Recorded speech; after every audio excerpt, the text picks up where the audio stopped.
नमस्कार, मी श्वेता वडके-दांडेकर। बुलेटिनच्या सुरुवातीला एक ब्रेकिंग न्यूज। राष्ट्रवादीने मुक्ताईनगर मधली परिवर्तन सभा रद्द केली आहे। मुक्ताईनगर ऐवजी जामनेरमध्ये ही सभा होणार आहे। मुक्ताईनगर हा भाजपच्या एकनाथ खडसे यांचा मतदारसंघ आहे आणि ज्येष्ठ नेते एकनाथ खडसे यांच्या मतदारसंघातली राष्ट्रवादीची परिवर्तन सभा रद्द करण्यात आली आहे। आधीच्या कार्यक्रम पत्रिकेमध्ये मुक्ताईनगर इथे ही सभा दुपारी 2 वाजता होणार होती, पण आज दाखवलेल्या कार्यक्रम पत्रिकेमध्ये मुक्ताईनगर ऐवजी जामनेरमध्ये आता ही सभा होणार असल्याचं कळतंय। राष्ट्रवादीनं एकनाथ खडसे यांच्या संदर्भात दाखवलेला हा सॉफ्ट कॉर्नरच म्हणावा लागेल। या संदर्भातली माहिती आपण घेऊया। सुनील काळे आमचे प्रतिनिधी आहेत फोन लाईन वरती। सुनील, काय माहिती?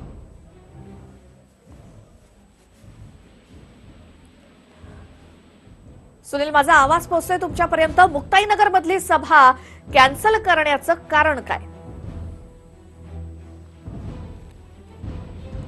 मुक्ताईनगर हा भाजपच्या एकनाथ खडसे यांचा मतदारसंघ आहे, मात्र राष्ट्रवादीनं आपली परिवर्तन सभा ही मुक्ताईनगरमध्ये जी आज दुपारी 2 वाजता होणार होती ती रद्द करून आता जामनेरमध्ये घेण्याचा निर्णय घेतलेला आहे।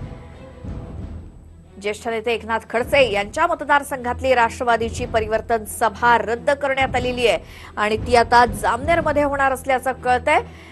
एकनाथ खडसे यांच्याबद्दल राष्ट्रवादीने दाखवलेला हा सॉफ्ट कॉर्नरच म्हणावा लागेल।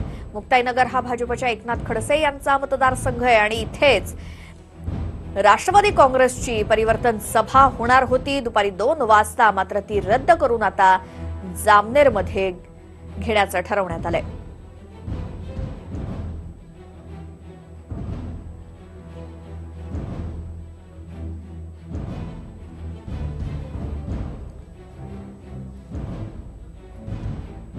एक महत्वाची बातमी, आपण मुक्ताईनगर ऐवजी जामनेरमध्ये परिवर्तन सभा ही घेण्यात येण्याचं ठरवण्यात आलंय राष्ट्रवादीकडून।